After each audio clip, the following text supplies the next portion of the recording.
Hello students, once again welcome back to the channel. I hope you all are fine today. So we are back again with the new video, and today in this video we are going to discuss the sample question paper of Computer Science with Python code 083 of class 12 released by CBSE of the session 2023-24. So students, as you all know that the time allowed for this exam is 3 hours and the maximum marks allotted are 70 marks. Now let us check the general instructions of the paper. The paper is divided into 5 sections and total it is having 35 questions. The 5 sections are section A, B, C, D and E. Section A consists of total 18 questions of 1 mark each. Then we have section B which consists of 7 questions of 2 marks each.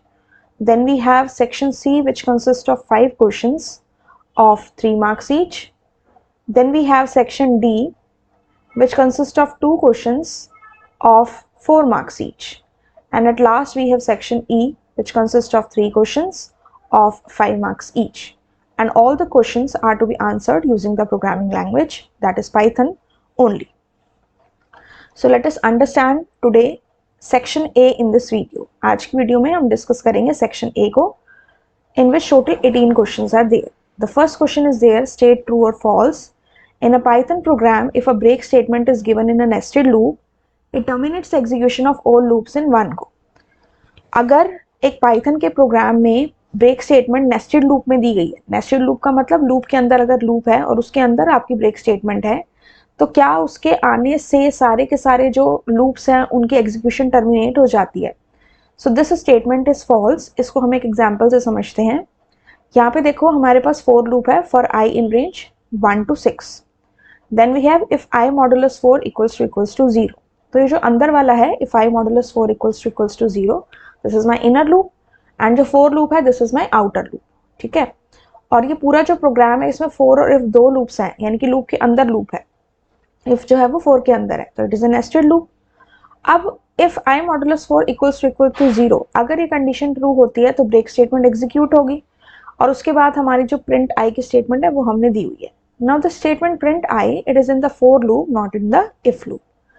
अब देखो यहाँ से अगर हम इसको solve करें for I in range 1, 6, तो I की सबसे पहली value 1 modulus 4 equals to 0, condition is false.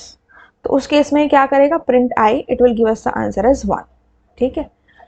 Then I की next value is 2 modulus 4 equals to 0, condition is again false. तो क्या print करेगा I की value that is 2. Then I की value is 3 modulus 4 equals to 0, this is again false. Then print I, that is 3. Then 4 हुई I की value, 4 modulus 4 equals to 0, condition is true. यहाँ पे break statement will get executed. जब ये execute होती है तब वो हमारे सारे मतलब वहीं से प्रोग्राम को terminate करके बिल्कुल बाहर आ जाती है. लेकिन जब तक वो true नहीं है तब तक जो आगे की स्टेटमेंट है, आउटर लूप की स्टेटमेंट है, एटलीस्ट वो एग्जीक्यूट होंगी. जैसे कि i की वैल्यू 1, 2 और 3 पे ये ट्रू नहीं था, इट वाज फॉल्स. तो उस केस में हमारी जो 4 लूप की स्टेटमेंट थी दैट इज प्रिंट i, वो तब भी एग्जीक्यूट हो रही थी 1, 2 एंड 3. ठीक है. तो इस तरह से हमने क्या समझा कि जो क्वेश्चन है अगर एक ब्रेक स्टेटमेंट नेस्टेड लूप में आ जाए तो वो सारे लूप्स के एग्जीक्यूशन को टर्मिनेट करती है, दैट इज फॉल्स. अगर वो ट्रू हो उसके बाद की स्टेटमेंट सारी टर्मिनेट हो जाती है. ठीक है. So this is how the answer of this one is false. आप इसकी मार्किंग स्कीम में भी देख सकते हो, द आंसर इज फॉल्स. ठीक है. और ये जो सैम्पल क्वेश्चन पेपर और मार्किंग स्कीम है जिसमें इसके मार्क्स और सॉल्यूशन दिया हुआ है, इसका link I will provide you in the description box. cbseacademic.nic.in की वेबसाइट पे अवेलेबल है. आप डिस्क्रिप्शन बॉक्स के लिंक में जाके इसे डाउनलोड एज अ PDF कर सकते हो. ठीक है. Now we move on to question number 2. In a table in MySQL database, an attribute A of data type varchar20 has the value Keshav, and the attribute B of data type char20 has the value Meenakshi. How many characters are occupied by attribute A and attribute B? अब देखिए students, table में दो चीजें होती हैं, रोज and columns. Columns को हम क्या बोलते हैं? एट्रीब्यूट्स बोलते हैं. तो एट्रीब्यूट A जो है that is my column A. इसका डेटा टाइप varchar है 20 जिसकी वैल्यू है केशव. अब केशव में कितने कैरेक्टर्स हैं? 1, 2, 3, 4, 5, 6. डेटा टाइप क्या है? varchar 20. तो हमें पता है what is the difference between varchar and char. varchar में आपने जो साइज दिया उसके अकॉर्डिंग जो आपने डेटा दिया है सिर्फ उतना ही साइज लेगा, बाकी स्पेस को वो फ्री कर देगा। जैसे कि केशव का जो साइज है दैट इज 6, लेकिन साइज हमने दिया है 20, तो इसने मेमोरी के अंदर 6 बाइट्स को ऑक्यूपाई कराया, बाकी को इसने फ्री छोड़ दी। ठीक है, तो ये तो 6 बाइट्स ही लेगा, 6 कैरेक्टर्स का स्पेस ही लेगा। लेकिन जो एट्रीब्यूट बी है उसके अंदर वैल्यू जो है दैट इज मीनाक्षी 1 2 3 4 5 6 7 8 9 9 इसके अंदर कैरेक्टर्स हैं और इसका साइज है 20। तो जो कैर डेटा टाइप होता है वो क्या करता है, जितना साइज होता है उतना फिक्स रखता है, बाकी जो बच जाता है वो उसको भी ऑक्यूपाई करके रखता है। तो ये तो 20 का 20 साइज लेगा, लेकिन जो आपका वैर कैर है उसके अंदर जितने कैरेक्टर्स हैं उसके डेटा में सिर्फ वो उतना लेगा। तो how many characters are occupied by attribute A and attribute B, तो ए तो लेगा आपके 6 और बी कितने लेगा आपके 20। इसके according our correct answer is option number B. ठीक है, मूव ऑन करते हैं नेक्स्ट पे। This here is false and this here is 6 and 20. You can check in the marking scheme also, it is given here option B 6 and 20. ठीक है, चलिए move on करते हैं क्वेश्चन नंबर 3 पे। What will be the output of the following statement. Now this is a statement based on the operators, that is basically the arithmetic operators. ठीक है, तो arithmetic operators को स्टूडेंट जब हम solve करते हैं सबसे पहली प्रेसिडेंस किसकी होती है, पहले ब्रैकेट होता है, फिर एक्सपोनेंशियल आता है, फिर आपके आते हैं multiply, divide, float, division, division and your modulus and then plus minus. ठीक है, तो इसको जब हम सॉल्व करेंगे तो कैसे करेंगे, सी है सबसे पहले हमारे पास है 3 माइनस, अब ये जो है हमारा 2 raised to the power 2 और 2 raised to the power 3। तो यहां पे देखो क्या होता है, एक्सपोनेंशियल ऑपरेटर अगर एक साथ आए तो उसे हमें राइट से लेफ्ट की तरफ सॉल्व करना है। ठीक है ना, तो पहले हम सॉल्व करेंगे 2 raised to the power 3, तो यहाँ जो हमारा 2 है वो एज इट इज रहेगा, raised to the power भी हमारा एज इट इज रहेगा, and 2 raised to the power 3 ये हमारा हो गया 8 प्लस 99 डिवाइडेड बाय 11। ठीक है, अब आते हैं हम यहाँ पे,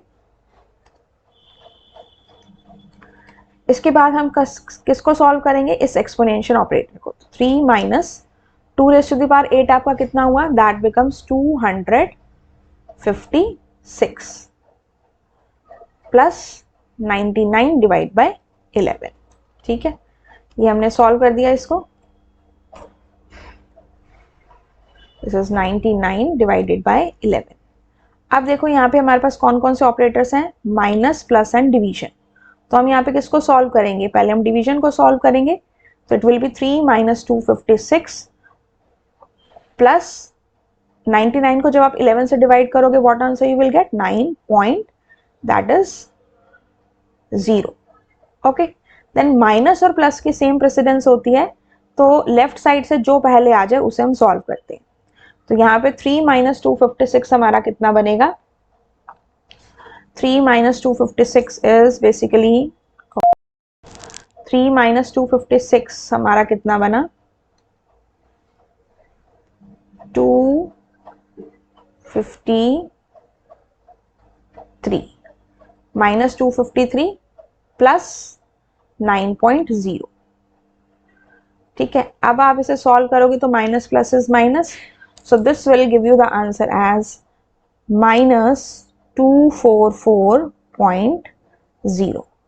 So this is how we have to calculate this answer, and this is our final answer, that is option number C, minus 244.0. ठीक है, so you can see here we have got the answer as option number C, this one, right? Now we move on to question number 4, that is question number 4 is select the correct output of the code. So here we are having a code in which first of all we have s is equal to python is fun. So what is the data type of s? This is a string. ठीक है, ये हमारी string हो गई है। उसके बाद है l is equal to s dot split. अब split function क्या करता है, जो भी आप लिखते हैं ये उसे by default white space पे separate करता है in the form of a list. For example, अगर मैं यहाँ पे लिखूं s is equal to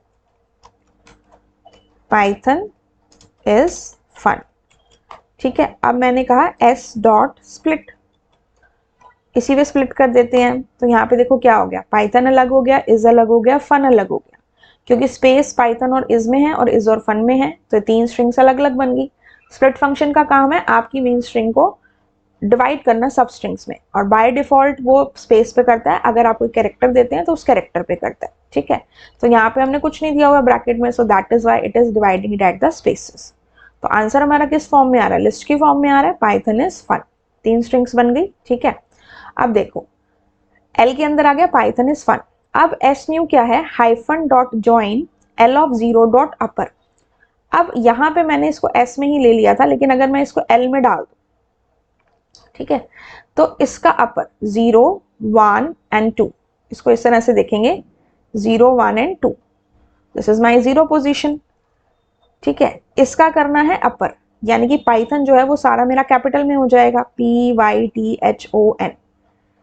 इसके बाद है कोमा, तो कोमा के प्लेस पे क्या आ जाएगा, कोमा के प्लेस पे विल गेट द स्पेस, यहाँ पे कॉमा है तो इस कॉमा के प्लेस पे स्पेस आया, फिर L of 1 as it is, तो L of 1 as it is मतलब इसका इज आ गया, and L of 2 dot capitalise, 2 position पे क्या है, फन है। कैपिटलाइज मतलब उसके पहले कैरेक्टर को कैपिटल करना है, तो फन जो है वो F कैपिटल हो गया फन का। और ज्वाइन फंक्शन लगा हुआ है, उससे पहले एक सिंबल है दैट इज हाइफन, तो ज्वाइन फंक्शन क्या करता है, आपकी स्ट्रिंग के बीच में वो सिंबल देते हैं। तो this is how my answer will come.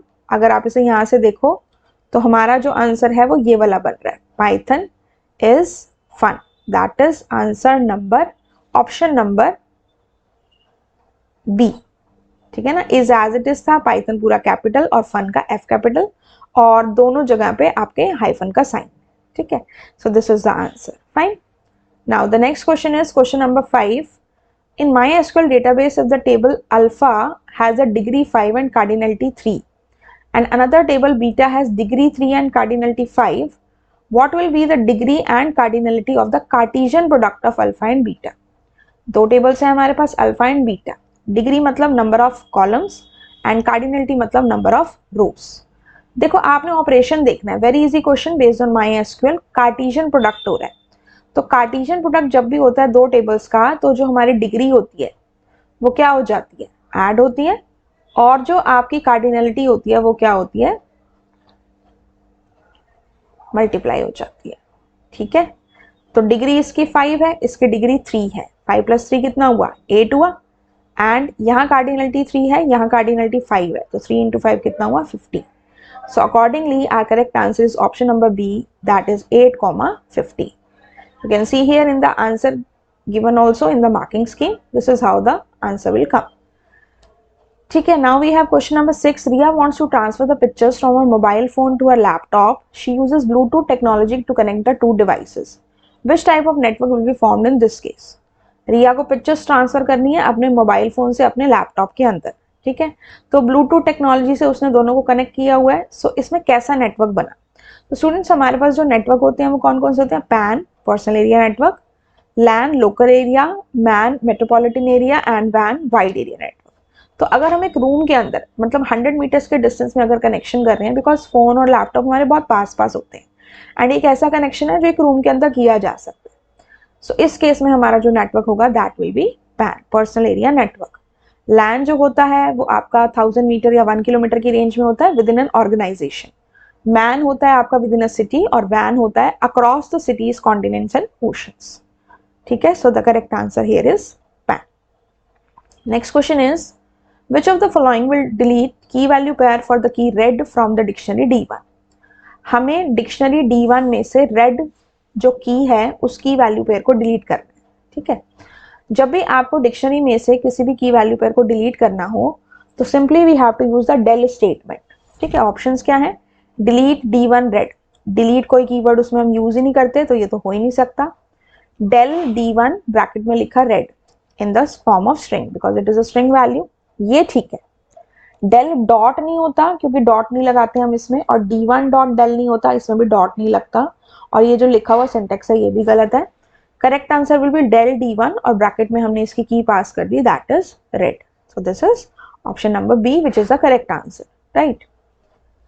किसी भी क्वेश्चन में स्टूडेंट्स आपको डाउट लग रहा है तो you can ask in the comment section and provide your feedback also. And if you have any suggestion regarding any type of video which you would like to watch or the concept which you would like to understand, please tell me in the comment section. Now we have question number 8. Consider the statements given below and then choose the correct output from the given options. Pride equals to #G20 presidency. This is a string. ठीक है, अब ये एक string है तो इसमें कहीं ना कहीं positions होंगी, यानी कि indexing can be forward, indexing can be मतलब backward. Print pride of -2 to 2 to -2. So what is my starting position? -2. So this is my -1 position and this is my -2 position. ठीक है, and ending position is 2. तो negative position हम पीछे से देखते हैं और पॉजिटिव पोजिशन हम आगे से देखते हैं. This is 0, this is 1 and this is 2. तो हमें जाना है -2 से 2 की तरफ and the gap is of -2.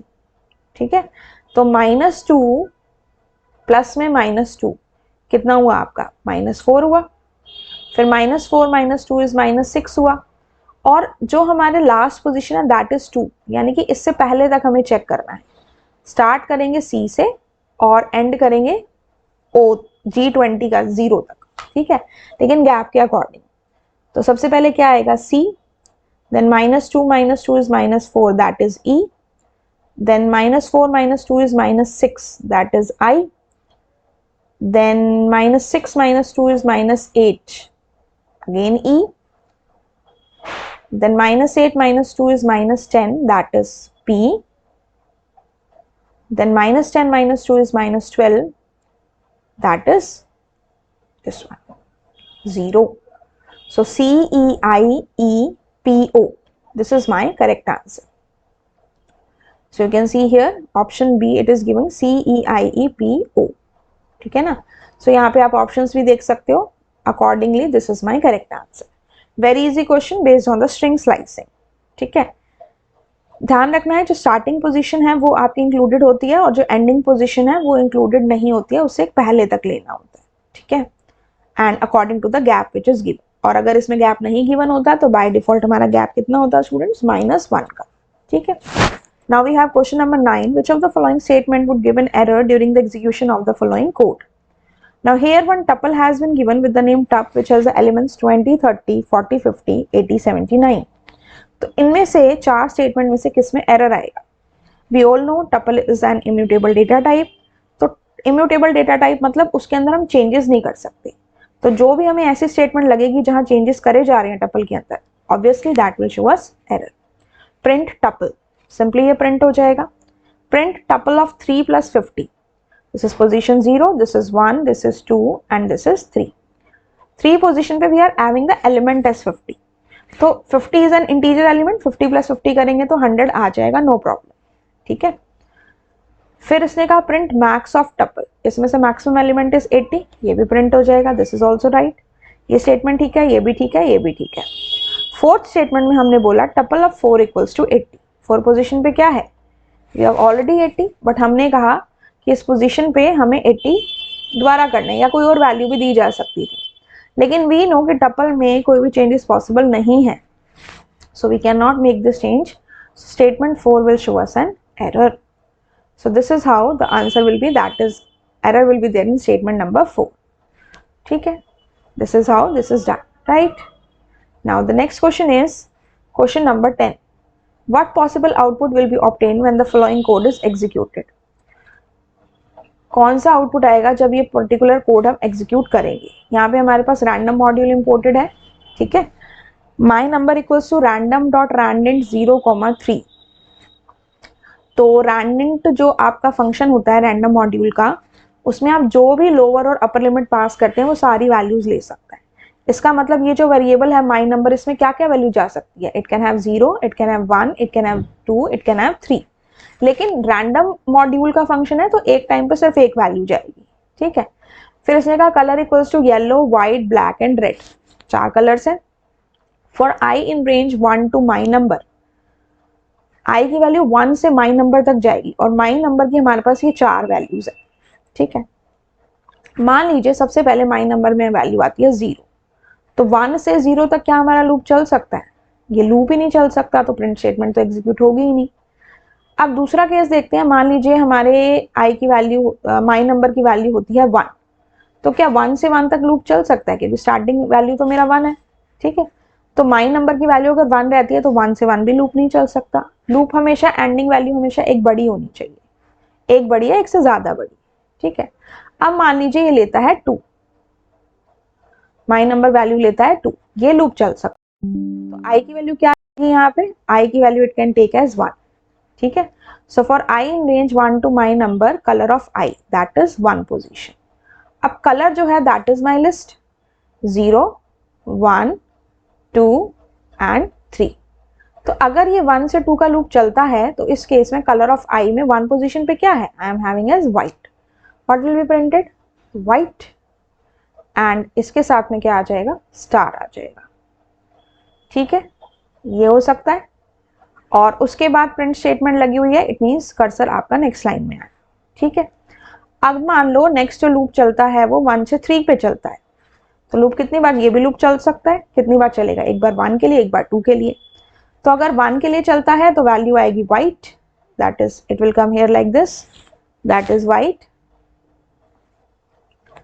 ठीक है। और यहां से आया आपका स्टार, फिर नेक्स्ट लाइन आई, और अगर 2 के लिए चलती है तो it will give you the value as white and black, right. Here it will come as black and then star. तो स्टूडेंट्स इस केस में हमारा आंसर या तो आएगा व्हाइट स्टार या आएगा व्हाइट स्टार ब्लैक स्टार, ठीक है ना। अगर 2 लेता है तो व्हाइट स्टार आएगा, और अगर 3 लेता है तो it will give us white star and black star in the separate lines, ठीक है। तो अकॉर्डिंगली हमारा आंसर देख लेते हैं कौन सा बनेगा। ऑप्शन ए में देखो red star, white star, black star ये आ रहा है, तो ये तो हो नहीं सकता क्योंकि हमारे आउटपुट में रेड तो कहीं पे आ ही नहीं रहा, so this can not be our answer, ठीक है। अब बी देखो, इसमें आ रहा है व्हाइट स्टार ब्लैक स्टार, हाँ ये हो सकता है क्योंकि अगर माइन नंबर की वैल्यू 3 लेता है तो उस पर ये हमारा आउटपुट बन रहा है, ठीक है। व्हाइट और व्हाइट स्टार ब्लैक स्टार ये भी नहीं हो सकता, और yellow star white star black star ये भी नहीं हो सकता क्योंकि येलो हमारे आउटपुट में आ ही नहीं रहा, ठीक है। प्लस हमारा जो आउटपुट आ रहा है वो सेपरेट लाइन पे आ रहा है, ठीक है। तो कई बार ना इन क्वेश्चंस में क्या होता है कि रैंडम वाले क्वेश्चन में कई बार आउटपुट हमारे एक से ज्यादा जो ऑप्शंस होते हैं उसके अकॉर्डिंग करेक्ट भी होते हैं। तो अगर ऐसा कुछ होगा तो वैसे तो नीचे आपको ऑप्शंस में दिया होगा ए एंड बी या बी एंड सी इस तरह से करके, लेकिन यहाँ पे अगर 4 ऑप्शंस हैं तो ऑफकोर्स उसमें से एक ही करेक्ट है, तो वो है हमारा ऑप्शन नंबर बी। आप इसकी मार्किंग स्कीम में भी देखो तो option B white star black star is the correct answer. इसको हम प्रैक्टिकली भी एग्जीक्यूट करके देख सकते हैं। जैसे कि देखो ये प्रोग्राम हमने यहाँ पे लिखा है, this is my code, and हम इसको अगर रन करें, ठीक है ना, इसको अगर हम रन करें तो यहाँ से हम इसको चेकआउट कर सकते हैं। यहाँ पे देखो आंसर इज कमिंग एज 1। मैंने यहाँ पे एक प्रिंट स्टेटमेंट एक्स्ट्रा लगाई हुई है, आपका पूरा कोड एज इट इज है, ये प्रिंट स्टेटमेंट जो है वो हमने एक्स्ट्रा लगा दिया है कि हमें पता लग जाए कि ये कौन सा नंबर ले रहा है और उसके अकॉर्डिंग क्या आउटपुट बन रहा है, ठीक है ना। तो हमने क्या चेक किया था कि अगर 0 और 1 लेता है तो आउटपुट तो दे ही नहीं पाएगा क्योंकि लूप ही नहीं चलेगा, ठीक है। तो इस केस में देखो 1 ले रहा है तो आउटपुट नहीं आया, दोबारा रन करते हैं तो इस केस में अब इसने दोबारा 1 लिया तो भी आउटपुट नहीं आया, दोबारा रन किया, इस केस में अब इसने देखो 3 लिया, जब माई नंबर की वैल्यू 3 ली तो व्हाइट स्टार ब्लैक स्टार जो हमारा करेक्ट ऑप्शन आ रहा है दैट इज कमिंग, ठीक है। और इसके अलावा अगर मैं इसे दोबारा रन करूं, इन केस ये 2 लेता है, माई नंबर की वैल्यू अगर 2 लेता है तो आंसर क्या आएगा, व्हाइट स्टार, ठीक है। तो मेरे पास यहाँ पे कितनी वैल्यू बनती है, 4 ही बनती है, 0 1 2 3। 1 पे हमने देख लिया, 2 पे हमने देख लिया, 3 पे हमने देख लिया। एक दो बार रन करके और देख लेते हैं कि अगर 0 लेता है तो क्या आएगा, जैसे कि आपको यहाँ 2 पे दिखा रहे हैं, ये अभी भी 2 पे आया क्योंकि रैंडम मॉड्यूल में तो रैंडम फंक्शन से वो रैंडमली सेलेक्ट करेगा। 1 आया, 2 आया, देखो अब ये 0 आया, 0 पे भी कोई आउटपुट हमारे पास नहीं आया। तो 1 से 0 और 1 से 1 में तो लूप चलेगा ही नहीं, 1 से अगर 2 चलेगा तो व्हाइट स्टार आएगा और 1 से 3 चलेगा तो व्हाइट स्टार ब्लैक स्टार आएगा, ठीक है। I hope now this is clear to you, right? Now we move on to next question, that is question number 11. Now the next question is question number 11, fill in the blank. The modem at the sender's computer end acts as a dash. Modem क्या है, एक networking device है जो कि analogue को digital और digital to analogue signals में convert करता है। तो मॉडम के थ्रू क्या होता है, डेटा की ट्रांसमिशन हो रही है from the sender's computer to the receiver's computer. तो सेंडर के एंड पे वो क्या करता है, मॉड्यूलेटर का काम करता है, model, modulator, demodulator, converter. Model और कन्वर्टर तो हो नहीं सकते, या तो मॉड्यूलेटर होगा या डीमॉड्यूलेटर होगा। तो सेंडर के एंड पे वो मॉड्यूलेटर का काम करता है, और अगर रिसीवर के एंड पे पूछा होता तो वो डीमॉड्यूलेटर का काम करता है, ठीक है। तो modulator will be the correct answer, right. अब देखो नेक्स्ट क्वेश्चन है question number 12। Consider the code given below b equals to 100 def test a. There is a missing statement b equals to b plus a, print a comma b, test 10 print b। ठीक है, अब ये code के अंदर एक function का code है, ये टेस्ट नाम का फंक्शन है और इसमें पैरामीटर पास्ड है a। तो line number 1 2, this is 3, this is 4, this is 5 and this is 6 and this is 7। तो 1 और 2 के बाद हम सीधा कहाँ पहुंचेंगे, लाइन नंबर 6 के ऊपर। अब 6 में क्या है, टेस्ट 10 फंक्शन की कॉलिंग स्टेटमेंट है, तो ये 10 वैल्यू कहाँ जाएगी, ये ए के पास जाएगी। ये कह रहा है, अब हमसे ये पूछा गया कि मिसिंग स्टेटमेंट में क्या लिखें सो दैट जो हमारा आउटपुट प्रोड्यूस है वो 110 आए, यानी कि जो प्रिंट बी स्टेटमेंट है ये हमें 110 दे, क्योंकि प्रिंट ए बी में तो 2 आउटपुट आएंगे, तो उसने अगर एक आउटपुट पूछा तो इट मीन्स प्रिंट बी का जो आउटपुट है वो 110 आए, यानी कि बी की जो वैल्यू है वो 110 आनी चाहिए। और b की जो वैल्यू है वो कितनी है, ग्लोबल वेरिएबल है तो वैल्यू इसकी 100 है, ऑलरेडी 100 है, लानी है 110 यानी कि 10 ऐड करना है। अब यहाँ लिखा हुआ है हमारे पास, जब हम यहाँ से फंक्शन को हमने कॉल किया तो a के पास वैल्यू क्या गई, 10 गई, ठीक है। b equals to b plus a है ना, तो अगर हम इसको सिंपली यूज करेंगे b equals to b plus a और यहाँ कुछ नहीं लिखेंगे तो वहां पे एरर आएगा, है ना। तो इसके लिए हमें यहाँ पे क्या करना पड़ेगा, ये देखो इस पे आते हैं, this is my code, this is my code, ठीक है। अब ये देखो यहाँ से हम ग्लोबल भी लगेगा, वैसे तो यहाँ पे हटा देते हैं एक बार इसको। यहाँ से हमने इसको रन किया तो हमारे पास एरर आ रहा है, local variable B reference before assignment, यानी कि आपने उसको रेफरेंस तो कर दिया कि b is equal to b plus a करो, लेकिन फंक्शन के अंदर आपने उसकी वैल्यू नहीं दी है ना, तो इसके लिए यहाँ पे फंक्शन के अंदर से डिक्लेयर नहीं किया आपने, तो यहाँ पे हमें देना पड़ेगा ग्लोबल b। अब ऑप्शंस में हमारे पास क्या क्या है, ऑप्शंस में है हमारे पास global a, global b equals to 100, global b या global a is equal to 100। तो वैल्यू देने की हमें रिक्वायरमेंट नहीं है क्योंकि b की वैल्यू 100 ऑलरेडी ऊपर दी हुई है। सिंपली हम यहाँ पे क्या लिखेंगे, ग्लोबल b। इससे क्या होगा, जो फंक्शन के अंदर b है वो सबके लिए, उसकी वैल्यू सबके लिए ग्लोबल हो जाएगी। तो ग्लोबल a भी देने की रिक्वायरमेंट नहीं है क्योंकि a ऑलरेडी फंक्शन के अंदर है। So here we will simply give as global b, then we will get the answer of b as 110, ठीक है। यहाँ पे देखो अगर हम इस कोड को रन करें तो a की वैल्यू क्या आएगी, पहले तो ये प्रिंट स्टेटमेंट एग्जीक्यूट होगी, a की वैल्यू क्या आएगी, a की वैल्यू 10 पास की गई है और b की वैल्यू क्या आएगी 100 प्लस 10 दैट इज 110, और जब ये वाला b प्रिंट करेंगे तो भी वैल्यू आपकी क्या आएगी, दैट इज 110, ठीक है। हमने इस कोड को रन किया यहाँ से 10 110 एंड 110, ठीक है। तो इस केस में भी b की वैल्यू 110 आ रही है, इस केस में भी b की वैल्यू आपकी 110 आ रही है, ठीक है, understood. So this is how we have to make use of this code. तो मिसिंग स्टेटमेंट आपकी है global b which is option number C. Question number 12 का आंसर यहाँ से हम चेकआउट कर लेते हैं, this is option number C और इसका था हमारा मॉड्यूलेटर, ठीक है। क्वेश्चन नंबर 13 पे आते हैं, state whether the following statement is true और फॉल्स। अब ये ट्रू और फॉल्स वाला क्वेश्चन है। An exception may be raised even if the program is syntactically correct. एक एक्सेप्शन तब भी रेज किया जा सकता है अगर हमारा प्रोग्राम सिंटेक्स के अकॉर्डिंग ठीक है तो। अब प्रोग्राम का सिंटेक्स क्या होता है, उसको लिखने के जो रूल्स होते हैं, जैसे इंग्लिश और हिंदी में हमें टेंस समझने की जरूरत होती है ताकि हम सेंटेंस की प्रॉपर फॉर्मेशन कर सकें, ऐसी किसी भी प्रोग्रामिंग लैंग्वेज में उसका सिंटेक्स का मतलब होता है किसी भी चीज़ को लिखने का तरीका। जैसे आइडेंटिफायर होते हैं ना कि वो डिजिट से स्टार्ट नहीं हो सकता, लैंग्वेज में हम 0 से 9 तक के डिजिट्स यूज़ कर सकते हैं, लेटर्स हम कैपिटल A to Z या small A to Z use कर सकते हैं। तो अगर सिंटेक्स उसका ठीक है, लिखने में सिंबल्स वगैरह में या वैसे कोई मिस्टेक नहीं है, लेकिन फिर भी एक्सेप्शन रेज किया जा सकता है। तो ये स्टेटमेंट ट्रू है या फॉल्स है? ये स्टेटमेंट बिल्कुल ट्रू है। इसको हम एक एग्जाम्पल से समझते हैं। कैसे समझते हैं, देखो यहाँ लिखा है ट्रू। देखो सबसे पहले हमने इसमें क्या किया, अब इसको हम यहाँ से कमेंट बना देते हैं। सबसे पहले हमने इसमें क्या किया, हमने यहाँ से 2 नंबर्स ले लिए यूजर से, n1 और n2 करके, ठीक है। अब ये जो 2 हमने यूजर से नंबर लिए, हमने कहा d is equal to n1 by n2, divide कर दिया दोनों को, प्रिंट d।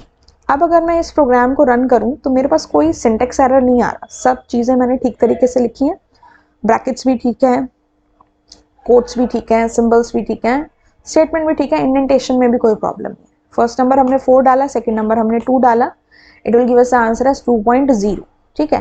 बट अगर मैं इसी प्रोग्राम को दोबारा से रन करूं and I give the first number as 4 and I give my second number as 0, then I am getting an exception which is zero division error, that is division by 0. और ये inbuilt exception है। हम अपने exceptions भी forcefully race कर सकते हैं, लेकिन पाइथन जिनको पहचानता है वो इनबिल्ट एक्सेप्शंस होते हैं which is zero division error. Syntax के अकॉर्डिंग तो कुछ गलत नहीं है, लॉजिकली ये गलत है। लॉजिकली गलत इसलिए है क्योंकि हम किसी भी नंबर को जीरो से डिवाइड नहीं कर सकते हैं, ठीक है ना। सो इस केस में my answer will B zero division error which is an exception. तो एक्सेप्शन तब भी रेस किया गया जबकि मेरा जो प्रोग्राम है वो सिंटेक्स के अकॉर्डिंग ठीक था। सो दैट इज वाई जो हमारी स्टेटमेंट है यहाँ पे क्वेश्चन में कि an exception can be raised even if the program is syntactically correct, ये हमारी क्या है, ट्रू है, ठीक है। Now question number 14, which of the following statement is false about keys in a relational database. Relational database मतलब क्या, database क्या है, collection of huge amount of data in the form of tables, और जो tables में आपस में जब लिंक की जाती है दैट इज रिलेशनल डेटाबेस। तो इनमें फॉल्स क्या है, any candidate key is eligible to become a primary key, क्या कोई भी कैंडिडेट की प्राइमरी की बन सकती है, यस। एक टेबल है स्टूडेंट, उसमें फील्ड है रोल नंबर और स्टूडेंट आईडी। तो रोल नंबर अगर मेरी प्राइमरी की है और स्टूडेंट आईडी अभी नॉर्मल एज अ कॉलम है तो वो कैंडिडेट है बनने की प्राइमरी की, क्योंकि स्टूडेंट आईडी में भी सारी यूनिक वैल्यूज होंगी। तो ये तो चीज ट्रू है, हमें फॉल्स बतानी। प्राइमरी की uniquely identifies the tuples in a relation. Primary की एक टेबल के अंदर, रिलेशन मतलब टेबल के अंदर सारी रोज को अलग से आइडेंटिफाई करवाती है, यस। जैसे मान लो क्लास में स्टूडेंट्स हैं, सबके रोल नंबर अलग अलग हैं, तो रोल नंबर के थ्रू ही हम पहचान सकते हैं।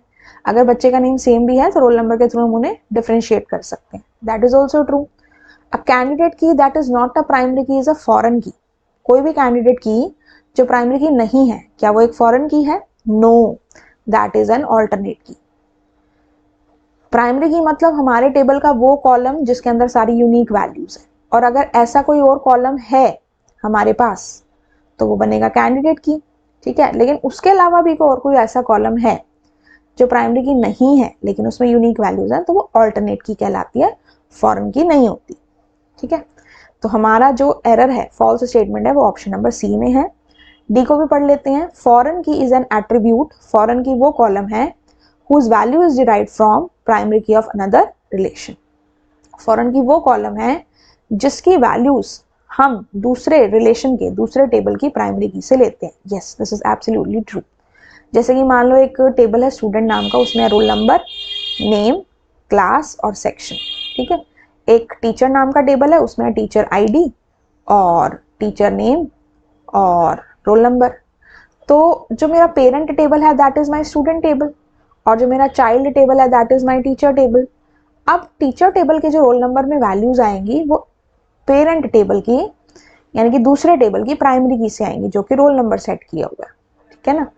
तो this is how this statement is correct and the false is statement number C, ठीक है। You can see here this is C. Now we move on to question number 15। It says in case of dash switching before a communication starts a dedicated path is identified between the sender and the receiver। Communication, एक network के ऊपर communication करने के जो method होते हैं उसके लिए हम स्विचिंग टेक्निक्स का यूज करते हैं। 3 तरह की होती है, मैसेज स्विचिंग, सर्किट स्विचिंग और पैकेट स्विचिंग। तो कौन सी स्विचिंग में सबसे पहले सेंडर और रिसीवर के बीच में एक डेडिकेटेड पाथ एस्टेब्लिश होता है, मतलब कनेक्शन होता है जैसे वायर्स के थ्रू। पैकेट्स में तो पैकेट्स की फॉर्म में डेटा ट्रांसमिट हुआ, मैसेज में क्या होता है, स्टोर एंड फॉरवर्ड टेक्निक होती है आपकी। तो जो एक पाथ एस्टेब्लिश होता है वो आपका होता है सर्किट स्विचिंग में, ठीक है। तो सर्किट बनाया गया यानी कि कनेक्ट किया गया उनसे, उन्हें पहले, तब उसके बीच में ट्रांसमिशन होगा, ठीक है। This is circuit switching. Next question is question number 16। Which of the following function changes the position of file pointer and returns it's new position. कौन सा फंक्शन फाइल पॉइंटर की पोजीशन को चेंज करता है और उसकी न्यू पोजीशन को return करता है। Flush, tell, seek, offset. देखो फ्लश फंक्शन होता है क्लोज कराने के लिए फाइल को, ठीक है। और टेल और सीक फंक्शन, ये 2 फंक्शन हैं जो हम फाइल हैंडलिंग वाले चैप्टर में पढ़ते हैं जो कि रिलेटेड होते हैं फाइल पॉइंटर से। जैसे कि टेल फंक्शन के नाम से पता लग रहा है, टेल फंक्शन बताता है कि फाइल पॉइंटर कौन सी पोजीशन पे है। फाइल पॉइंटर मतलब जैसे नोटपैड में या किसी भी फाइल में आपका जो कर्सर होता है फाइल्स के केस में हम उसे फाइल पॉइंटर बोलते हैं। तो ये तो बताएगा कि हमारा जो फाइल पॉइंटर है वो किस पोजीशन पे है, लेकिन अगर हमें चेंज करानी है पोजीशन तो उसके लिए वी हैव सीक। ठीक है, जैसे मैंने कहा f डॉट सीक और f is my file handle, मैंने कहा 5, ठीक है, और इसके ऑफसेट की जो वैल्यू है वो या तो 0 होगी या 1 होगी या आपकी 2 होगी। 0 मतलब स्टार्टिंग से 5 पोजीशन पे लेके जाना है, 1 का मतलब करंट पोजीशन से 5 पोजीशन आगे लेके जाना है, और 2 का मतलब बैक से पीछे लेके जाना है। लेकिन जब बैक से पीछे लेके जाना होता है तो -5 यहाँ में देना पड़ेगा, फिर 5 नहीं चलेगा। तो फाइल पॉइंटर की पोजीशन को चेंज करने का काम होता है सीक फंक्शन का, और ये बताना हो कि फाइल पॉइंटर कौन सी पोजीशन पे है तो वो होता है आपका टेल फंक्शन का। ठीक है, ऑफसेट हमारा कोई फंक्शन नहीं होता, वो एक आर्ग्यूमेंट होती है जो ये इस चीज को डिस्क्राइब करती है। ठीक है, अब आ जाते हैं क्वेश्चन नंबर 17 एंड 18 पे। 2 क्वेश्चन रह गए सेक्शन ए के, बाकी क्वेश्चन हम नेक्स्ट वीडियो में डिस्कस करेंगे। एक बार अच्छे से समझते हैं। एजर्शन और रीजन बेस्ड क्वेश्चन थोड़े से कॉम्प्लेक्स होते हैं, बट अगर आपके कॉन्सेप्ट्स अच्छे से क्लियर है तो आप उसे इजीली कर पाएंगे। ठीक है, अब इसमें 4 ऑप्शंस होते हैं। Both assertion and reason are true and reason is the correct explanation for A. Both are true and reason is not the correct explanation for A. Assertion is true but reason is false और assertion is false but reason is true। ये आपने बाकी subjects में भी देखा होगा। ठीक है, अब 17th क्वेश्चन का assertion कहता है list is an immutable data type। क्या लिस्ट हमारा इम्यूटेबल डेटा टाइप है? नो, ये तो हम बेसिक चीज 11 से पढ़ते आए हैं कि लिस्ट में हम डेटा के अंदर चेंजेस कर सकते हैं, तो ये म्यूटेबल डेटा टाइप है। तो असर्शन तो बिल्कुल ही गलत हो गया। एंड रीजनिंग है when an attempt is made to update the value of an immutable variable. जब किसी भी इम्यूटेबल वेरिएबल की वैल्यू को अपडेट करने की कोशिश की जाती है तो ओल्ड वेरिएबल डिस्ट्रॉय हो जाता है and new variable is created by same name in the memory. देखो असर्शन तो साफ साफ पता लग गया, दिस इज फॉल्स। जब भी हम किसी भी इम्यूटेबल वेरिएबल की वैल्यू को अपडेट करते हैं, चेंजेस करते हैं, तो जो ओल्ड वेरिएबल होता है, जिस नाम से हमने वेरिएबल बनाया होता है, वो डिस्ट्रॉय हो जाता है और नया वेरिएबल सेम नेम से मेमोरी में बन जाता है। देखो इस कंसेप्ट को हम प्रैक्टिकली समझते हैं। जैसे कि हमारे इम्यूटेबल डेटा टाइप पहले कौन कौन से है? इंटीजर है, देन हमारे पास स्ट्रिंग है, देन हमारे पास टपल है। सपोज मैंने x की वैल्यू ले ली 10 और मैंने कह दिया y is equal to x। इसका मतलब y की वैल्यू कितनी है? y की वैल्यू इज ऑल्सो 10। अगर आप यहाँ से x की और y की मेमोरी एड्रेस को चेक करो तो दैट विल बी सेम और different? Of course that will B same, यानी कि एक मेमोरी लोकेशन एक ही है और वो एक ही चीज को पॉइंट कर रही है। ठीक है, अब मैंने कहा x equals to x plus Y. अब x की वैल्यू अगर चेक करें दैट विल बिकम 20। ठीक है, तो x की वैल्यू पहले 10 थी, अब हो गई 20। तो जो x था, x की वैल्यू 10 थी, that was my immutable data type. तो जब हमने x की वैल्यू में चेंजेस करने का ट्राई किया तो क्या हुआ? वैल्यू अपडेट हो गई, ओल्ड वेरिएबल डिस्ट्रॉय हो गया, जो x की वैल्यू 20 थी वो अब डिस्ट्रॉय हो गया, और जो न्यू वेरिएबल x है उसमें न्यू वैल्यू आ गई, यानी कि सेम नेम से जो दूसरा वेरिएबल है वो भी बन गया। और अगर आप इसकी अब मेमोरी लोकेशन को चेक करो, नाउ इफ आई से id of x, now it will change because the value has changed. Same आप ऐसे ही टपल के साथ भी करके देख सकते हैं या किसी और डेटा टाइप दैट इज जो कि इम्यूटेबल हो, स्ट्रिंग के साथ भी करके चेकआउट कर सकते हो। ठीक है, x की वैल्यू हमने 10 ली, 10 is an immutable data type because it is an integer. y is equal to x किया, इट मीन्स y की वैल्यू भी 10 है, तो दोनों का मेमोरी एड्रेस भी क्या रहेगा? सेम रहेगा। लेकिन जब आपने कहा x equals to x plus Y, यानी कि जो पुराना वेरिएबल था x, मैंने इसमें अपडेशन करने की कोशिश की, कोई भी चेंजेस किए या कुछ भी ऑपरेशन लगाया, प्लस माइनस मल्टीप्लाई डिवाइड, तो मेरी वैल्यू भी चेंज हुई, उसके साथ उसका एड्रेस भी चेंज हुआ। लेकिन वेरिएबल का जो पुराने वाला x था वो मेमोरी से डिलीट हो गया और नया वेरिएबल सेम नेम से मेमोरी में बन चुका है। सो यहाँ से हमारा assertion is false but reason is true. तो ये बनेगा हमारा ऑप्शन नंबर डी। ठीक है, यहाँ से आप देख सकते हो assertion is false but reason is true. ठीक है, अब आते हैं क्वेश्चन नंबर 18 पे। Question number 18 is again assertion reason based question. Python standard library consists of various modules. Python की standard library में बहुत सारे modules हैं, आपने बहुत सारे पढ़े हैं 11th क्लास में भी, जैसे कि random module है, statistics module है, math module है। ठीक है, ये statement तो बिल्कुल ठीक है कि इसमें बहुत सारे modules हैं। ठीक है, a function in a module is used to simplify the code and avoid the repetition. जो किसी भी मॉड्यूल का फंक्शन होता है वो किसी कोड को सिंप्लीफाई करता है और रिपीटिशन को अवॉइड करता है। जैसे कि अगर मैं यहाँ पे ले लूँ इंपोर्ट मैथ, ठीक है, तो दिस इज माय मॉड्यूल, मैंने कहा मैथ डॉट स्क्वायर रूट, और यहाँ से हमने किसी भी नंबर का स्क्वायर रूट निकाल लिया, सपोज 49 का निकाल लिया, this will give me the answer है 7.0।